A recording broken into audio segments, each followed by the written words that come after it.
This is a presentation on 3D considerations in bridge design and rating. Firstly, I want to consider the different modelling approaches for differing bridges, then the type of analysis involved, why you may want to do a 3D model, and what is involved in building and solving a 3D model with modern finite element analysis software. I'm a firm believer in making models as simple as possible, and indeed Einstein said everything should be made as simple as possible, but not too simple. Here are some examples of an arch bridge in 2D or 3D, either as beam models here and here, or as a shell model to the left. These two obviously being 3D. Global models such as these assume perfect transverse distribution. This is not always true, so this is an upper bound or unsafe theorem. And of course, if the model is 2D, it omits any torsion and all transverse effects. Even a 3D beam picks up torsion, but possibly not the transverse effects. An alternative is a strip model, which assumes all the load or all the local load is taken by a strip of the structure. However, strip models assume no transverse distribution, and so therefore are an upper bound solutions and are over conservative. In truth, of course, there is some transverse distribution, and refined methods of analysis as indicated by PCI could indeed give up to 23% more on interior beams and so on a 3D model. Let's consider some deck models. These are the typical types of models, and the spans are indicative of the type of structure, and they could be single web beams with no bracing, or they could be single web beams with some bracing, which typically tend to be steel, or box beams with multiple webs. These could be modelled a number of different ways. One is with a grillage or grid type model, probably the most common computer method of analysis, and if you use Hambly's excellent 1976 book, this indicates ways to model the bridge deck as a grillage of beams on plan, typically perpendicular at the connections. This can apply to a wide range of bridge structures and construction types, enables you to pick up composite load effects directly from the model. Section properties on such a model are not so easy and can be prone to error, and indeed quite often your grillage model may be narrower than the actual structure, so you might have to put dummy outstand beams to get the load there back onto the structure. They're good for loading, but really in out of plane loading, in other words loading in this vertical plane rather than in plane loading. The effective width and shear lag effects are generally difficult to calculate and ignored in some circumstances, and bracing and construction cases cannot really be picked up from these types of models. The next option is to go to what we call a pseudo 3D model, where you might have surfaces to represent the bridge deck with a common line to represent the girders. So shell elements on the deck, beam elements on the girders. One can then assign material properties and thicknesses to the deck, as we can see here, with the cross girders as well, with an eccentricity so that they are modelled truly under the deck. This type of model is very, very fast to produce. The section properties are very straightforward. You automatically pick up shear lag from a model like this. Bracing is still a question mark. Bracing can only be modelled as a global sort of force in a particular direction. Visually it looks correct, so it's easy to verify and make sure you've done things correctly. You can pick up local and global effects and in-plane loading, and the composite and non-composite moments are directly available from such a model today. And finally, you can also model construction cases with such a model as well. The third alternative is to do a full 3D model, and here we might have shell elements to represent the deck, shell elements to represent the web, here also shown in green, beam elements to represent the top and bottom flanges, which is generally adequate, and also the stiffeners, and also beam elements to represent the cross bracing. Such a model as this enables you to pick up the torsional warping. So in skew bridge and curved bridges, that warping stress is also picked up, as well as the longitudinal bending, transverse bending and twisting.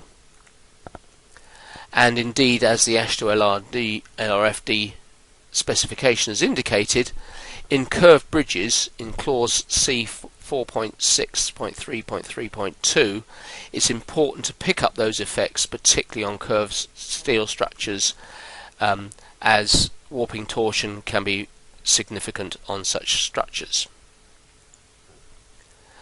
So a full 3D model is reasonably fast to generate. The section properties are generally very straightforward. Shear lag in the slab is automatically picked up and modelled explicitly. The cross bracing can be incorporated as well. You get a direct visualization of the model. You can pick up local and global effects. Stress results can be displayed on screen, and you can slice up the model to get the composite load effects, and of course the construction cases can be easily analysed and created. So really, my recommendations for these types of models is, if you've got single webs, probably a pseudo 3D is the best type of model, with a grillage model as a second choice. If you can have cross frames and bracing, really a full 3D is the best model to produce, but a pseudo 3D or a grillage model may be good if you have just straight bridges and they're not curved, or very small amounts of skew at the end of the bridges. And if you have multiple cells, then probably a full 3D is the best model to produce, with a grillage model as a second choice. Other considerations: buckling. As has been indicated in the LRFD specifications, you have to check for stability during critical stages of construction, and buckling is one of those things to check for. And a 3D model would be essential really for modelling that buckling. And here we're looking at elastic buckling. This is a pair of girders. You can see actually the stiffeners are modelled in shell elements. The shell elements are all in green, and these have got K-frames, and this will give you the factor of applied load at which the structure will start to buckle. But it's important to note that this is an upper bound solution, so an unsafe solution, but at least it gives you a feel for what factor of load applied it will start to buckle. And obviously if you get a very large number, say 20 times the applied load, it's unlikely it's going to buckle. But if you get a small number, say 3 or 4 times the applied load, then you need to potentially look further, and depending upon the code, for example Eurocode, tends to indicate that you should look at a full nonlinear buckling analysis. So here, if anything is displacing more than 10%, then a full nonlinear buckling analysis should be carried out. And here we can see we're ramping up the load. This is the load factor.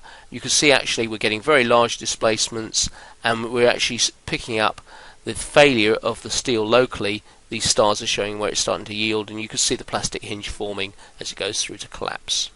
So this requires nonlinear material and geometry, and possibly nonlinear contact. Other local models, again, obviously lend themselves to 3D.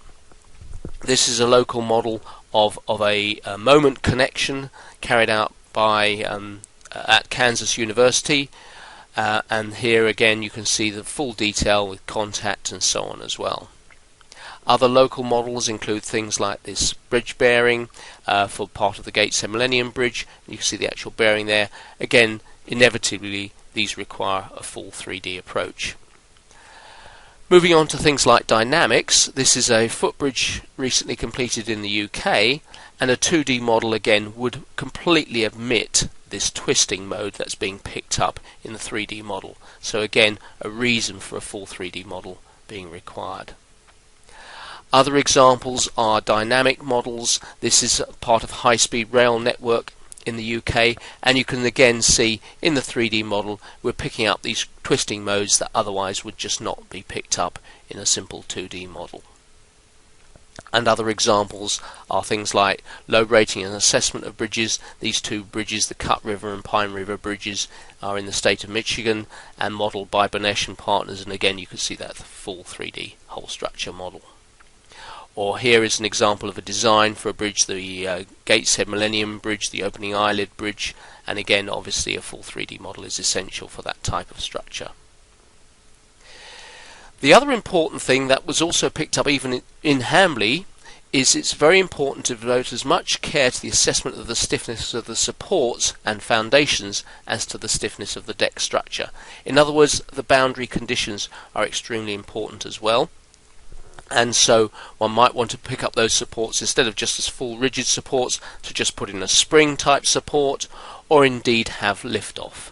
Here's an example of an integral bridge modelled by Majeski and Masters in Louisiana, where they've modelled the entire structure and the substructure and the piles, and here they're using the H-pile equivalent linear springs but with varying stiffnesses with depth to pick up the entire soil structure interaction. And that was then compared with Florida Pier, and you can see very, very good correlation between Florida Pier and LUSAS models, so it was fully validated. But again, of course, that type of structure really requires a full 3D approach. Other models include construction models, so this is a staged construction of a bridge, and you can see the deck being poured in the various segments and the outstands and so on as well.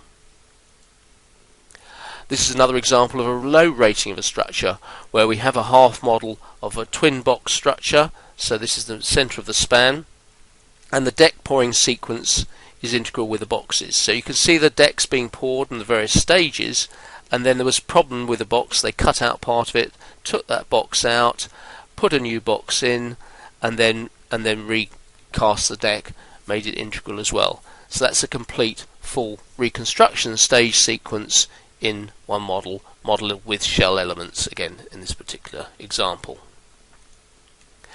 This is another example for stage construction or erection engineering of the recently completed Bob Kerry pedestrian footbridge.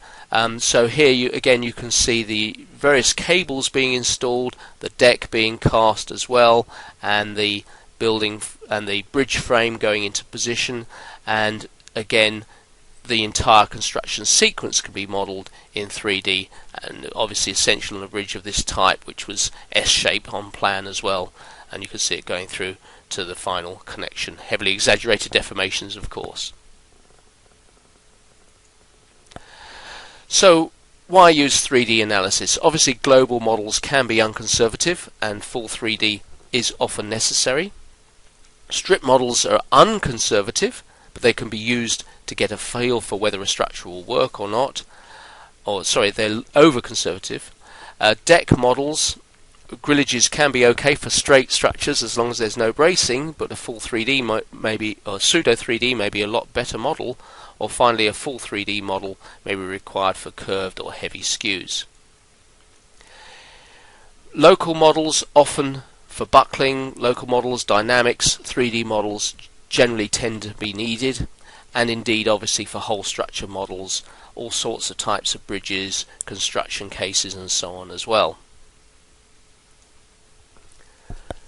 So moving on, how hard is it to do a 3D model? Well, here's an example model of a cross section through a bridge, and here it is on plan with some short back spans, skewed supports, a longer centre span as well. So to build a model such as that, all you need to do is just draw those lines in 2D, or which you could do in the LUSAS interface, or you could draw them in a CAD system and import that into LUSAS. Then you can sweep or extrude that core geometry, everything except the bracing, because obviously you wouldn't want to sweep that, otherwise you'd have full width diaphragms. And then onto that simple one bay you can assign the materials, the thicknesses and the mesh to that particular part of the model. Then you can copy with translation or rotation that first bay, and then all the assignments will be copied as well, and you've got then the overall completed bridge. You can then make any local adjustments such as flange thicknesses and widths in certain areas, or maybe moving some of the frames back and putting in the supports or the skewed supports as they may occur in the structure. And then you have the completed full 3D model. Looking at this particular bridge, we also looked at whether it was braced fully or braced in pairs during construction, and this is just showing the displacements in meters, so 372 millimeters if it was fully braced, or braced in pairs it was 428 millimeters. Also looking at the 3D model with an exaggeration factor of 5, you can see there's very little twisting of those girders with the full structure in position. Whereas if it was braced in pairs, you can start to see with the same exaggeration factor there is much more twisting of those girders in position. Also with the superimposed dead load and in-service load and imposed UDL load, you can see that with the full thing braced, there's again very little twisting in the girder, this time with an exaggeration factor of 100, very little displacement in the back spans, it's all happening in the main span. But with the bracing eliminated, you can see there's quite a lot of twisting of those girders with the same exaggeration factor. Also with a model like this, you can still slice up that model. What used to be the problem with a 3D model is you could get the stress results, but in LUSAS you can now select the center line of those girders and get resultant forces even in any local coordinate system to suit the way the structure's been orientated, and just put in an effective width and get the resultant forces and moments from that model, whether it's a mixture of beams or shell elements or whatever. So any composite built up section you can still get the resultant forces on that. So in summary, it can be very unconservative to neglect 3D effects. Curve girders in particular, torsional warping and bracing can be completely ignored in a simple 2D model. Strip models are over conservative, and if you have things like construction stages and buckling, you can't pick that up in a 2D model. It's essential to do a 3D model. Dynamics again is essential. Soil structure interaction models often require 3D, particularly with skews and curves and so on. And with modern software, it's not very time consuming to create such a model like that, and the facilities and tools are already there to be able to get the results that you require. So if you have any further questions or you want to know more about what I've said, please send an email to me, terrycakebread@lusas.com. Thank you very much.